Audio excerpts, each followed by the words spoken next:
good to be back. Yeah. So, like, I love these. No, I do not. I mean, they're good throwbacks. They're not good city kicks because that's all they are. They're just another throwback.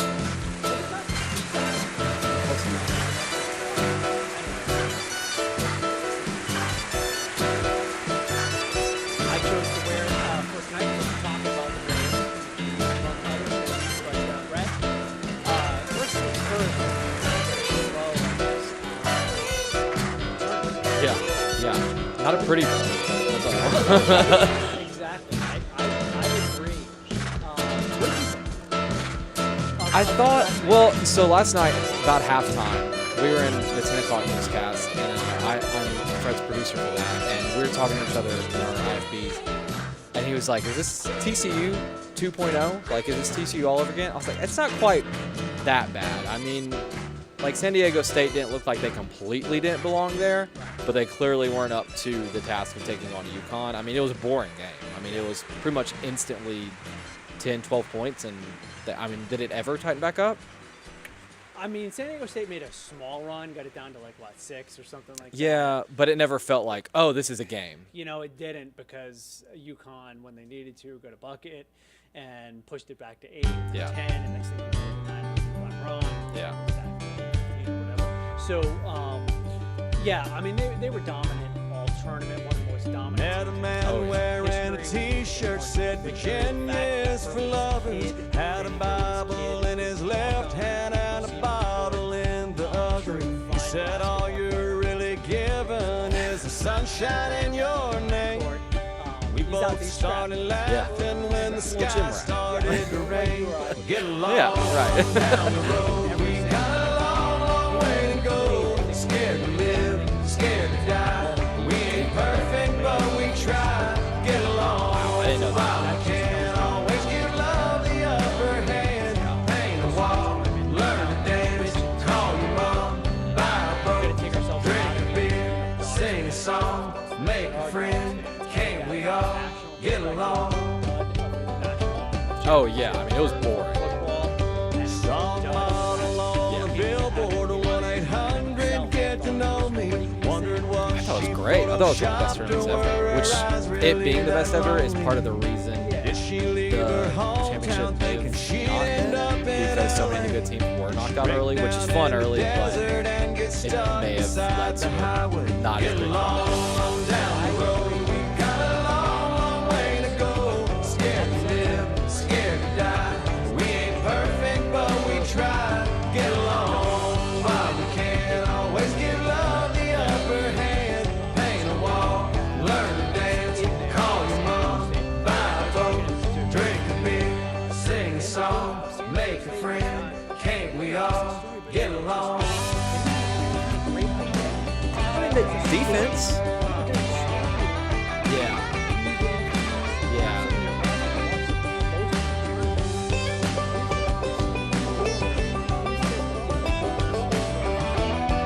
Yeah. You find out when you die, the keys to heaven can't Oh, be yeah. bought. I mean, ultimate. We still don't know what love is, but we sure know what it's not. Sometimes you got to get along down the road. We've got a long, long way to go. Yes. Scared to live, scared to die. We ain't perfect, but we try.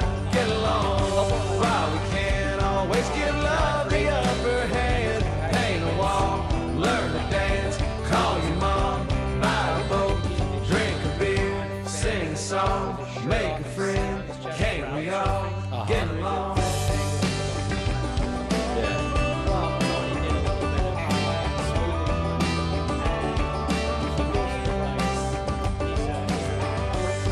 Cross-country runner, and he was Really? given tickets to the games to cheer for UConn By who?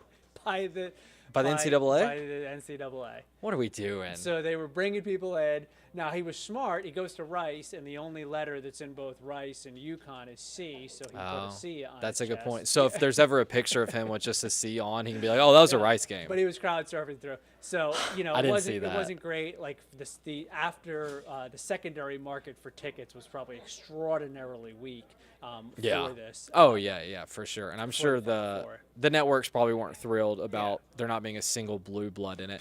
We could have that discussion, too. I mean, What, is UConn a blue blood? I mean, 5 championships is 99. Who's more blue blood than that? Yeah, but I think when I think blue blood personally, that means like historically great program.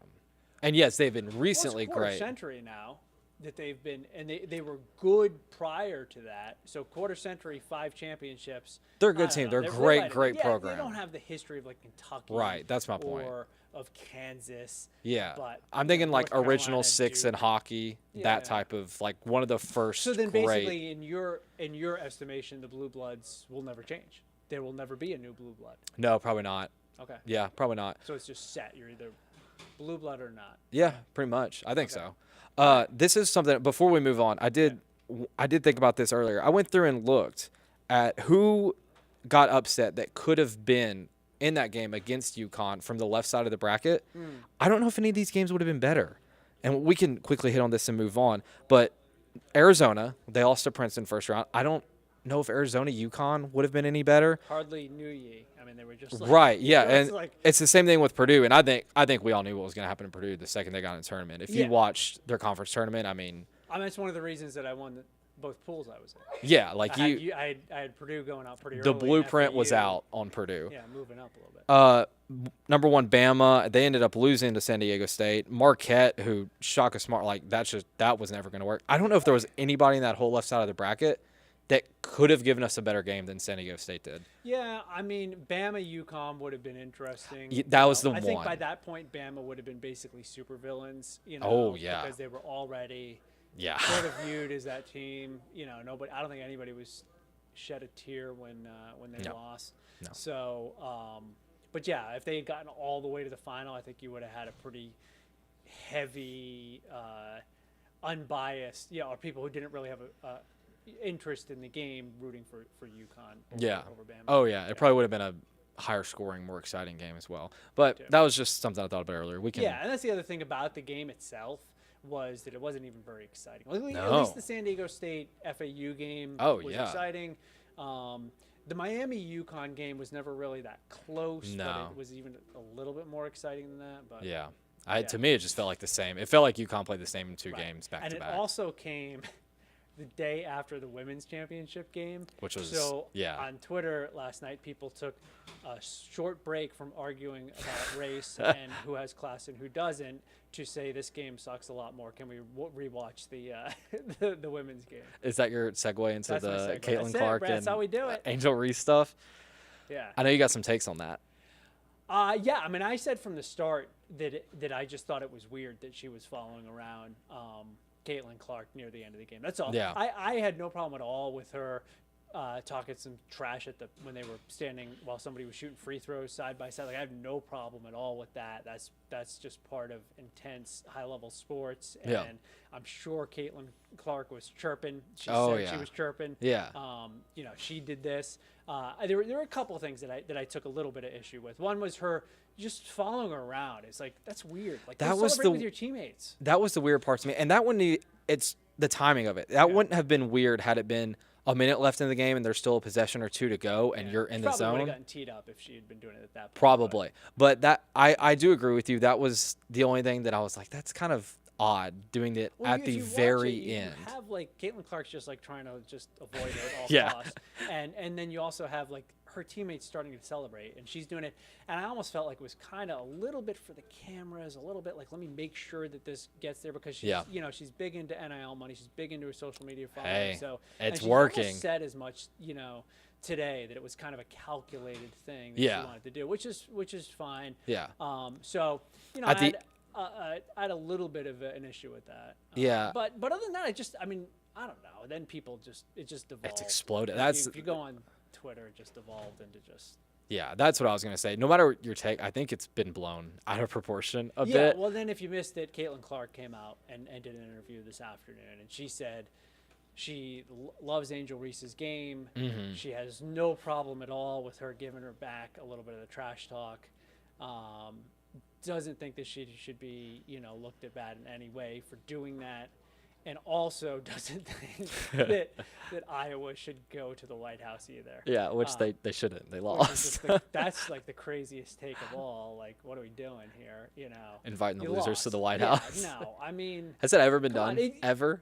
No, and also it just kind of belittles, like, if someone's like, she's like, oh, Joe Biden was just saying, oh, everybody should be celebrated for. It's like, no, these girls are out there competing hard. Yeah. And if Iowa won, they wouldn't want LSU coming along to the White House. Yeah. And LSU doesn't want Iowa coming along to the White House. This it's isn't just like, that's like what you're competing for. And Caitlin Clark said as much. She's like, runner-up shouldn't be going. So yeah, this isn't it'd rec be league. interesting to see what, if anything, Angel Reese now says in response to Caitlin Clark coming out and saying what she said, because ultimately those two ladies may be playing on the same WNBA team, which is really interesting. They'll be competing against each other in the WNBA in a couple of years, and they may show up on some U.S. teams together. Yeah. So it'll be interesting. It's a little bit of a Bird Magic type of dynamic there. I know that's easy to say. One's a white Midwesterner, the other one's a black athlete. But that's kind of what it's being propped up to be. And Brett, I think it's crazy that all the top ladies, or most of them anyway, from the tournament coming back. Yeah, I know. That is crazy. That's very uncommon, especially when you're used to watching the men's tournament and the top players are always going to the NBA the next year. Yeah, so these ladies will be back. And the one last little thing before we move on to baseball. I also thought it was odd that LSU was so concerned about Iowa not defending the perimeter when playing South Carolina. Yeah, that was weird. Like, why are you so preoccupied with that, too? Yeah, like they hated South Carolina. Right. I don't know where this SEC Sisters thing came from, because they did. They have been going at it for months. I don't know. I just couldn't quite picture, UGA players being like, oh, if they were, for argument's sake, playing Michigan, who had just beaten Alabama in the semifinal, and they were playing Michigan in the final, being like, we didn't like what you did to Alabama. Yeah, as if there's any love lost there between. Right. Yeah, that did strike me as odd. All right, onward. Onward to baseball. All right. My favorite topic of the night, Ronald Acuna, all the way back last night after they beat the Cardinals, I think 8-4. He said in a post game that he is 100% back, that he feels better than he has since the ACL tear back in 2020, and that he is ready to go. That it's the old Ronald again. And when you look at the stats, it is so far. He's been electric. He's batting .353 on the season. That's his batting average. .450 on-base percentage. .765 OPS. Pretty good. Yeah. But, I mean, just the eye test. I've watched 3 of their 4 games so far, and, I mean, he looks great. He's been out there on the base paths, causing havoc. Hit a home run last night. Had another one opening day, or the second day, leadoff homer. He looks like the old Ronald, and he looks like he could be an MVP candidate this year. Yeah, he's right up there, right, with the odds makers as far as the MVP candidates. Yeah, he's third. He's third. Who are the other two guys? Mookie Betts and I didn't write it down, but I believe it was Mookie Betts. Mookie Betts was definitely one of them. Soto. Yes, Juan Soto, Mookie Betts, and then he is just ahead of Captain America, Trey Turner. Yeah. Which is pretty big coming out of the World Baseball Classic. I figured Trey Turner would be the favorite after people saw him. Well, Philly's off to kind of a tough start on the season. You mentioned the eye test. I mean, he hit a rocket last night. Yeah. Just right of center field. Yeah. Which, when he's driving the ball like that, look out. Yeah. It'll be interesting to see, I think this season could rejuvenate baseball. If you get some good pennant races going, because everybody loves the pace of play. Yes. Oh, it's great. Personally like the shift being gone, and I like just the move, you can just string together some hits, put together a rally, that type of a thing. Yeah. Stolen bases are way up. Way up. I was just watching Padres Diamondbacks, and it seemed like every inning there was someone trying to steal a base, which just causes mayhem. I love it. Yeah. Speaking of the Padres, I mean, that team with what seems like an unlimited payroll, Yeah, it's coming almost to as high as town. New York's. Coming to town this weekend. Unfortunately, the weather looks like trash for at least a couple of those games. So hopefully they'll be able to play all 4. But that's like a very possible NLCS preview Yeah. right there, very early in the season. Yeah. So, looking forward. It's a long, long season, as we know. But the interest in baseball, I think, is at a high. And I think it's only going to get higher as the season goes on Yeah. and we see more and more highlight plays. I mean, baseball has turned the page, and there are so many young, crazy athletes in the sport. Ronald Acuna, Fernando Tatis, Bo Bichette. I can name 20 young guys Well, that when's can. Tatis going to play? Is he still He's suspended? Yeah, he's only suspended for about a month, I think, Okay. another month. So he'll be back soon. Yeah. But you have just these world-class athletes that can flash the glove. They can, run the bases quick. They can hit the crap out of some balls. And it's great that we've changed the game to be able to feature their athleticism more. Yeah. That we've encouraged base running, that we've encouraged base stealing so that we can see them on the base paths, that we've taken away the shifts so that, 1, you're going to see more offense, and 2, if you want to make a defensive play, the ball's not going to be hit right to you because that's what the analytics said. Right. You're going to have to dive forward and, Yeah. go all out. And it's just far, far, far more entertaining. Yeah, I caught a podcast that Rick Falbaum had recommended that I check out, which was Theo Epstein was on this podcast, and it's interesting because he's been part of the group that's been behind some of these changes, like the pitch clock, like the shift going away. But he was also the one who, because of 20 years ago what he was doing, necessitated Yeah. some of these changes actually happen. So, Yeah. he's in a group that's constantly trying to put the best product on the field for both, for fans, for players, while keeping the purity of the game, because that's really important to baseball fans. Yeah, he was talking about that they had experimented with moving the mound back half a foot, or, this, that. So by making the bases bigger, it made it a little bit safer when it came to collisions at first base. Yeah. But it also was a way to keep 90 feet as the distance between the center of the bases, yet shorten things up just a tiny little bit to maybe It's smart. get a few more steals in there. Yeah, no, it's smart, and it's already paying dividends on the field. I mean, And- I've watched probably more games through the first 5 days of baseball than I have in the last few seasons, and every one of them has been exciting. So, can you only throw over now 2 times? And then I think the rule is you can only throw over 2 times, and if you throw over a third time, you have to pick them off. Yes, I think that's Or what it's it a is. balk, Yes, which I love that as well. It's that introduces a lot of strategy for Right. both the base runner and the pitcher. Right, because the base runner can be very aggressive after those 2. Oh yeah, if you get 2 out, I mean you can but at the almost same stand time, halfway. Yeah, but then you can still get picked off. So Right. That's kind of cool. That it's not like that they left that in there, because if it was just like you can only throw over twice, well then. Oh yeah, I hello. mean you could just steal for free. Yeah, right. Yeah. Exactly. Yeah. All right. I think it's all great. I'm super excited for this season. What do we have? Moving on to draft season, NFL. Boy. Georgia defensive lineman Jalen Carter came out today that his agent is only entertaining team meetings with teams picking in the top 10. So if you're picking 11 through 32, Jalen Carter and his agent do not want to talk to you because they are convinced that despite all of his offseason troubles that he is still going to be a top 10 pick in the NFL draft. What do you think about that?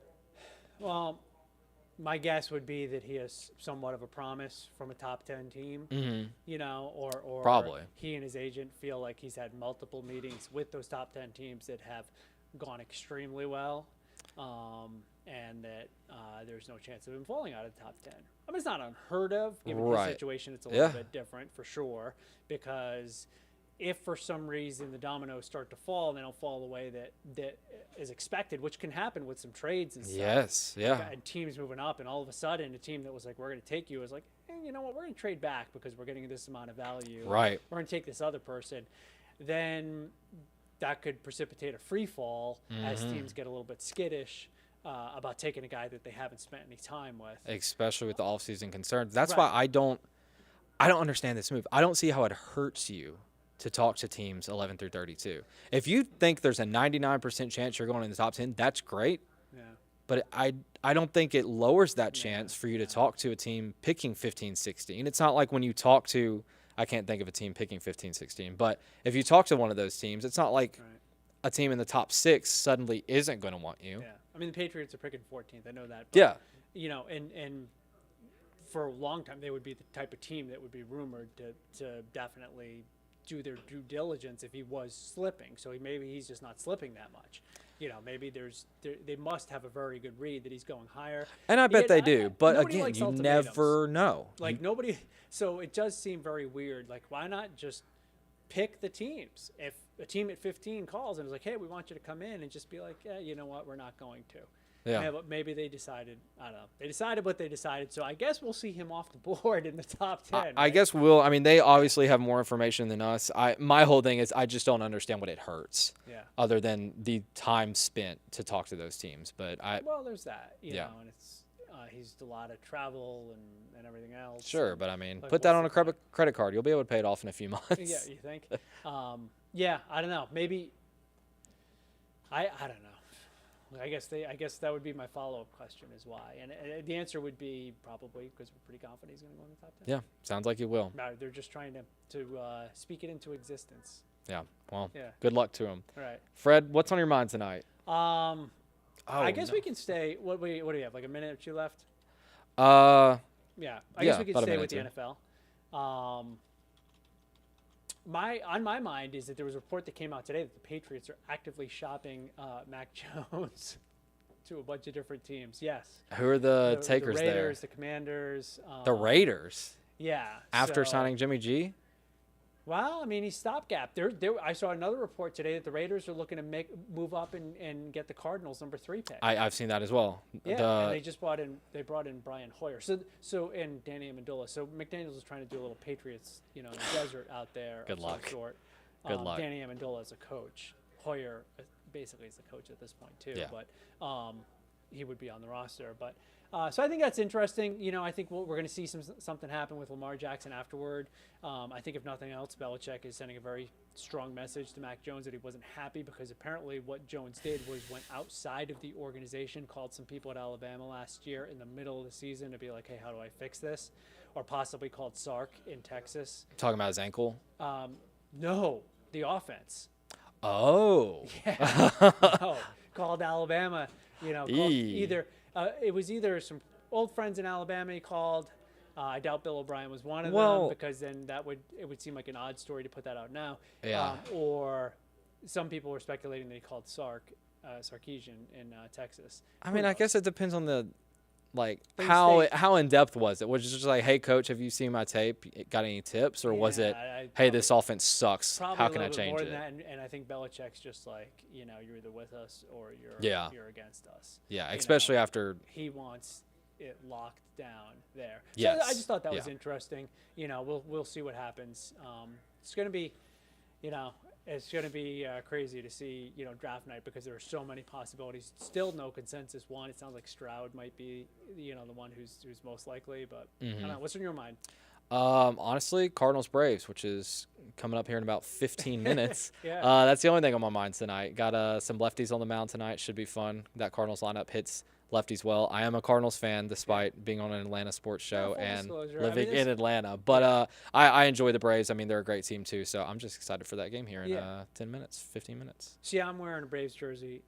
I mean, I think some people probably know I'm a Red Sox fan, but it means that most games, most nights I can be a Braves fan and not really think about it. Yeah. I don't think the Red Sox different will win the leagues World Series this year, so yeah. I will definitely. No. You can say this. I feel like baseball is one of the only sports you can say Braves are my NL team. Yeah, because there is a true division there. I don't know why. You don't have anybody who's like, oh, the Portland Trail Blazers are my West Coast. No. I mean, my Western Conference team. Yeah, it is different. It is different. All right, well, we're pretty much out of time here, so I guess it's time to sign off and go watch some baseball. Sounds good. Have a good night. See you guys. See y'all.